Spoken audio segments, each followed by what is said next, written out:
Hey guys, it's Dragon Ball for Life here. Today I'm back with another video. In this video, I want to talk about the Tournament of Power and why I didn't like it and what I would change about it. Now, Tournament of Power, I know some people actually do genuinely like it, but for me personally, I just can't stand this arc. I think it is my least favorite arc out of all of Dragon Ball. And I know that might be over exaggeration, but that's just how I feel.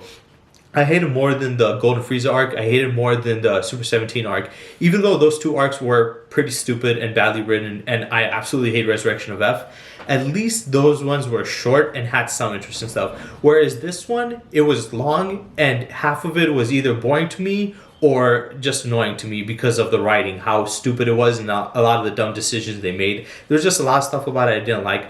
The concept itself, I don't have a problem with, but I do have a problem with the timing of this concept that really irked me. So I'm going to get into the stuff I didn't like about it, then I'll talk about what I would specifically change about this arc. First, let's talk about the idea of it. The concept of having these other universes and all of them compete in a tournament is cool. Seeing different universes, different characters, seeing their abilities and powers and how they match up is a great idea, but I think that's something that should have been saved more for way later down the line of the story. Because even though it was the end of Dragon Ball Super at that time, we don't know when Dragon Ball Super will come back or if it will come back, and even if it does, we don't know if it will keep the same name. But still, I feel like it was too early because even after that, the manga is still going on. We had two movies with Dragon Ball Super Broly and then Dragon Ball Superhero, and we're getting more stories. So it's like, why did you need to drop it right now? All you did was take away any of the mystery or anticipation for what these universes had. Because I remember when Battle Gods first dropped out and we got the revelation that there are other universes out there and they're just in Universe 7 and there's beings out there that are even stronger than the gods and stuff. I was intrigued. I was like, hell yeah, I want to see how powerful these characters are and this stuff. But I don't want to see it right away because it would have ruined it. Because, let's be honest, with that potential, you have potential for future events and stories ahead. So there's no need to use it right away because now you're taking away big potential amount of stories in the future, and now people are gonna be like, well, it's cut and dry. They're just gonna keep on doing this, and that's one of the problems a lot of people have with Dragon Ball is the fact that the story seems like they're just randomly pushing in like enemies and threats, and they don't have a build up. But now they had a build up and they squandered it right away. It's like Toriyama just could not wait to do it. Like, you could have waited later down the future. So he kind of ruined it now because now we saw most of the universes. Yes, he kept some of the universes away, but it doesn't matter. Majority of them were shown. I think they said like 8 of the, if I remember correctly, 8 of them were shown. So that means like only 4 of the universes were excluded, which to me is kind of ruins it still. Like I said, it ruins the mystery. Yes, there's still some there, but majority of it has been taken away because now we've seen them, and even when we saw them, I expect them to be more interesting and more impressive, but they really weren't. And I'll get into that later on when I'm talking about what I would fix about it. But I don't like the fact that they did the concept right away. Also, I felt like a lot of the directions and stuff they did was stupid. So I feel like there's a lot of things I could have changed and done better. So here's what I would have done. First, I would have not done the 10 contestant thing. I think having 10 people on each team, having 80 fighters in total in the tournament was too many people. And normally, when I first started, I was hyped. I'm like, yeah, 10 people. But now that I think about it, it was kind of a bad decision. Because if you're going to put that many combatants in there, there is going to be filler, like, fighters, obviously. But you still need to have, like, quite a decent amount of powerful characters. Whereas majority of the characters in the Tournament of Power were weaklings. I think like 95% of the characters in the Tournament of Power were fodder weak characters that didn't even need to be there, whereas the other 5% were actual powerhouses, which is kind of disappointing because when you watch this, you expect these universes to have powerhouses, especially the way it was hyped and like the way you imagined it. But then when you see it, majority of them were just weaklings. And I get it, not everybody in Universe 7 was strong, but the whole point of the introduction of these other universes were to introduce even stronger characters. Because the whole point of Dragon Ball is to always get stronger. So them starting off at a weak point and reaching up higher is never a problem. Even if they're the weakest universe and every other universe is way stronger than them, that's good because that just showcases that they have more room to grow and get more powerful. But showing the majority of the universes are weak and you're already close or high enough on the food chain, it doesn't make it interesting. It makes it less interesting because then there's less of a threat, there's less of a challenge for them out there, and it makes it less intriguing, like I said. So when I first heard it, when I heard 10 contestants for each universe, I was like, damn, there's gonna be a lot. And I did expect, like I say, there to be some fodder characters, but I didn't expect there to be that many. And when you put that many fodder characters into the story, it's like, what's the point of even having that many at that point? Then you might as well just shorten it down so there isn't that many fodder characters. Would rather have a smaller roster and a less amount of fights and shorter, but have, characters that actually can do something, than just have a bunch of weak ass characters that they just feed to the weaker characters on their team to handle. Also, we didn't need all these other characters. We didn't need Master Roshi. We didn't need Tien. We didn't need Krillin. We didn't need 18 and all these other characters. If they wanted to do it, all they had to have is the top characters of that universe. And once you get to the 10 spots, you have to shoehorn in some characters that are really not that powerful. I think 5 is more than enough, because you have Goku, you have Vegeta, you have Piccolo, you have Gohan, and you could put Kid Buu in. You could not Kid Buu. You could put Fat Buu in there. I know they put Frieza instead of that, which I also didn't like, but I'll get into that later. But yeah, I think 10 was too much, because if you're just gonna shoehorn a bunch of useless, lame ass fodder characters, you might as well just shorten it. So do 5. They could have put those 5 in there. I also did not like the fact that they once again did a bait and switch with Buu. They did this in the Universe 6 vs 7 tournament, where they had Buu fall asleep, and then once again he fell asleep, so they had to find somebody else to replace, which I kind of understand their point, because even though Buu is at this point is completely weaker, he's still decently stronger than most other characters. If we put on the power scaling, it's Goku, then Vegeta, then Buu, then Gohan, then Piccolo, and everybody else is just, nobody cares at that point. But yeah, in the power scaling wise, he should be that powerful. Obviously, in the story, they made 17 ridiculously powerful, but they never really made sense. But yeah, they could have. He's not that powerful, but the thing is, his abilities and what he can do now, that is where it's dangerous, because this guy can do a lot of stuff. First of all, he has telekinesis, so he can lift them up and throw them out of the arena. 2, he has the ability to transform people into different objects. So you can transform most of them into like chocolate or something and throw them off the stage. They get eliminated. He has instant regeneration. That's a tricky deal. He has the ability to multiply himself. That's also tricky. He has, he can heal his opponents. So Universe 7 wouldn't have been in any danger. But if that was the case, all they have to do is bring a character who's even more powerful or has more absurd abilities to challenge Buu and keep him away from the rest. They could have done something interesting, but instead they give us another bait and switch and replace him with Frieza. Now, I will say this. I didn't expect Frieza to put in that much work as he did in the Tournament Power. He was a big help, but he was not necessary, let's be honest. Buu could have filled that slot easier. The only reason they put Frieza in there is because, one, he's a popular villain and they want to bring him back, which is kind of lazy in my opinion. And 2, because Buu, even though he's way weaker than Frieza at this point, he's a far more of a dangerous threat in this tournament against other people. Because his abilities alone, he would be such a help. He would be a big assistance, and he's just naturally powerful himself. Especially if we're going with the whole story of all you had to do is train a little to get stronger. Even if he is underpowered, all these guys have to do is train him a little, and he would be ridiculously OP.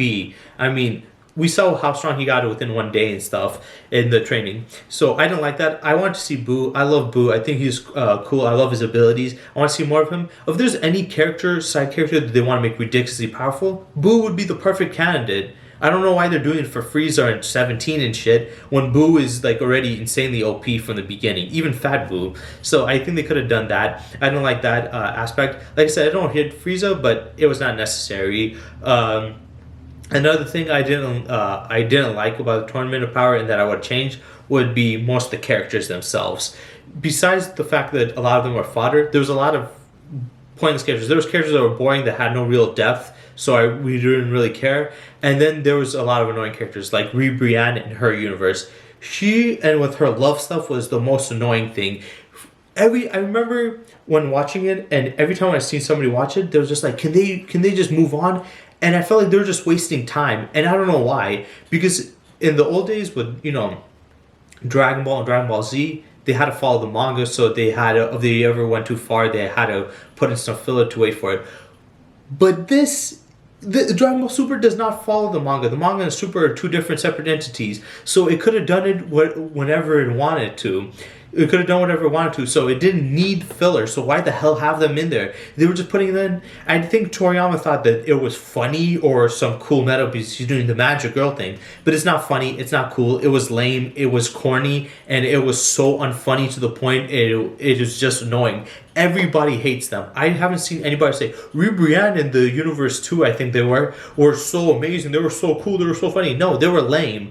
You could have had some cool-ass characters, but you replaced them with that.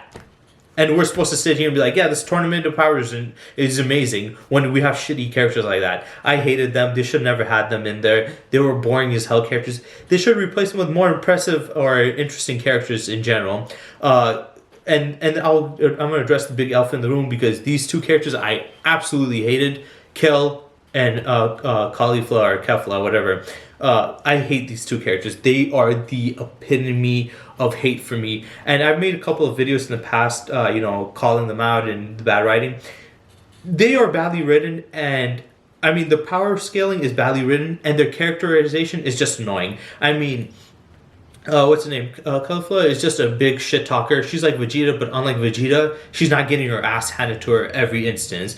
And Kale is just annoying with the whole, oh, you talk to Caulifla, I'm gonna get angry. That's the lamest story. One of the things she said really pissed me off, and this line pissed me off. I don't think there's any line in Dragon Ball Super that pissed me off more than this. When Goku was fighting Caulifla, she was attacking, he was fighting back, and she attacks him, saying, how dare you hit her back? How dare you defend yourself and hit her back? I'm just like, what the fuck are you talking about, bitch? You're saying that he shouldn't fight back when she's attacking him? That's the stupidest line ever. We get it. You're a simp for Caulifla.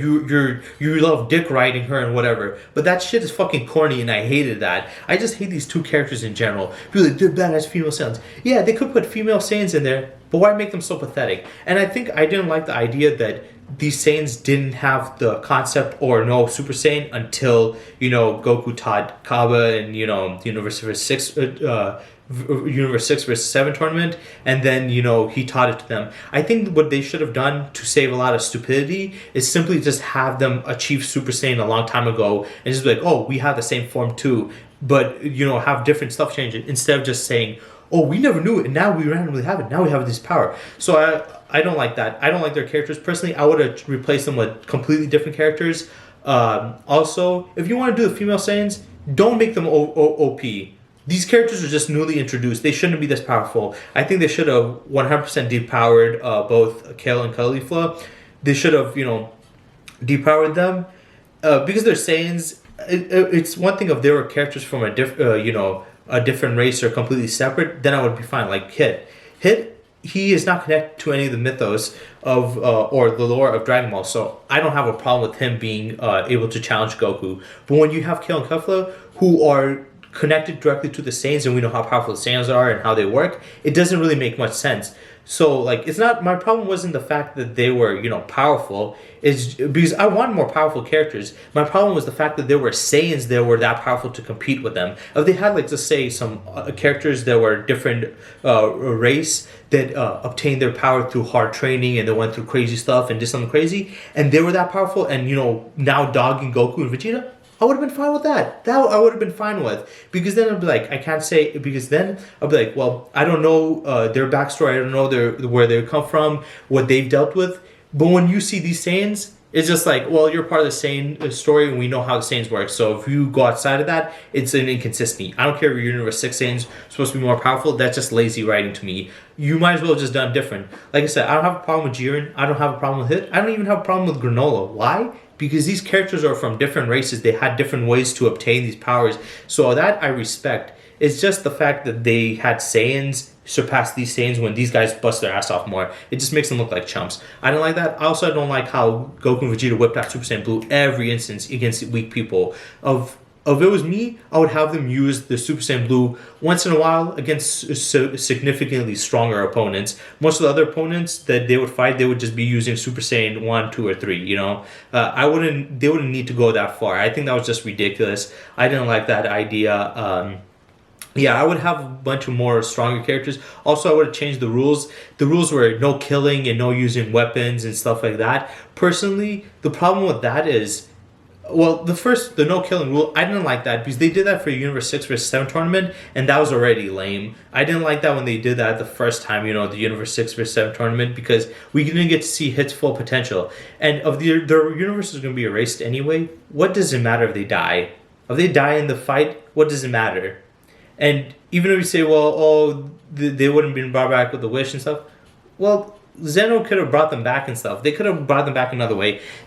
I feel like having that no killing rule really hindered a lot of the potential for a fight. Because let's be honest, who wants to see a fight where they can't kill each other and they're holding back? I'd rather have them going all out. That's more interesting than holding back. That doesn't make the story more interesting. Also, the rule that Zeno gave where it's like no weapons and stuff, I get that. Logically, I get that. But personally, I still think it would have been cool if they were allowed to have any weapons, because then it would be like a no holds bar fight, an all out battle. That's the most interesting thing. But also, it's kind of annoying to me that he says that, but then he allows a bunch of people using stuff. Like he allows Master Roshi to have a jar to trap, Frost into there with the Mafuba, which it doesn't work. He allows Kill and Caulifla when they're about to get fucking eliminated. They're falling and get eliminated. He lets them take the Patari earrings and fuse, which is directly against the rules. So it's like, what the fuck is the point of putting rules if they're just gonna break it anyway? What's the point of that? Why would you give them rules if they're going to break it anyway? Also, the no flying thing. A lot of people get the misconstrued. They think that the no flying thing was just a rule. It was the dimension that was preventing them from flying. Which personally, I don't like that idea. I think what was the point of not making them able to fly? I don't get that. They should just allow them to fly. I think that would have been fine. I just didn't really like the rules. Putting in more rules makes it less interesting. Not allowing them to kill, hinders a lot of the interesting stuff. Not allowing them to use weapons. Because let's be honest, the Universe 7 characters are not going to use weapons anyway. Goku's not a guy who uses weapons. Vegeta's not a guy who uses weapons. They have too much pride to use weapons. That would be considered pathetic to them. So they didn't need that. I didn't like that aspect either. Also, Jiren, I don't hate Jiren like other people, but I do think his backstory is lame. I consider it a watered down backstory of Sasuke. It's basically, he lost everybody, he lost people that are close to him. It was just lazy. I was like, this is such a generic ass, backstory of his loss and stuff. So I don't think that was that interesting. But I do like his design. I like his abilities. I don't really mind a story character that doesn't talk that much or show that much emotion. I also do love the fact that his concept of strength was getting challenged, and it was warping his own mind when he was fighting as Goku. So yeah, I like that stuff. That would basically be it. I would make the arc shorter. I would have half the amount of fighters. I would put in Fat Boo. I would have stronger characters. I would have different characters. I would not have Ribrianne in them. I would not have Kale and Kefla. I don't like them at all. Kabe was more than enough of a Saiyan. If you want to bring a female Saiyan, you could have just brought one more female Saiyan. And, if you wanted the Saiyans to be powerful, you should have had them be Super Saiyans prior to that, and then showcase their mutated genes and stuff. So we could have had that. I think Hit could have lasted a little bit longer in the tournament. I think they eliminated him too quick. Besides that, I didn't really have that much of problems with it. It was just those main problems I had. Also, the rules changing that. I just feel like it was a waste. A lot of the characters were nobody's. I didn't care about them. A lot of the directions they went there wasn't really great. I think having Ribrianne gone and having Kale and Kefla gone would have made this arc far better, far more interesting if they had more, interesting stuff. Also, I think they should have introduced more of strategic fighting. Instead of just power fighting, they could have had more strategic. We didn't need all those other characters because they really didn't matter. I don't really care about fan service having Master Roshi doing this. Like, dude, his time came and passed all the way back in Dragon Ball. Let's get over it. But, that's what I think about the Tournament of Power and what I would change about it. It might not sound like that much, but trust me, if they did do those stuff, it would have made this thing 10 times better than what it was. Because the way it went was kind of crap. There's that, and I hope you guys enjoyed this video.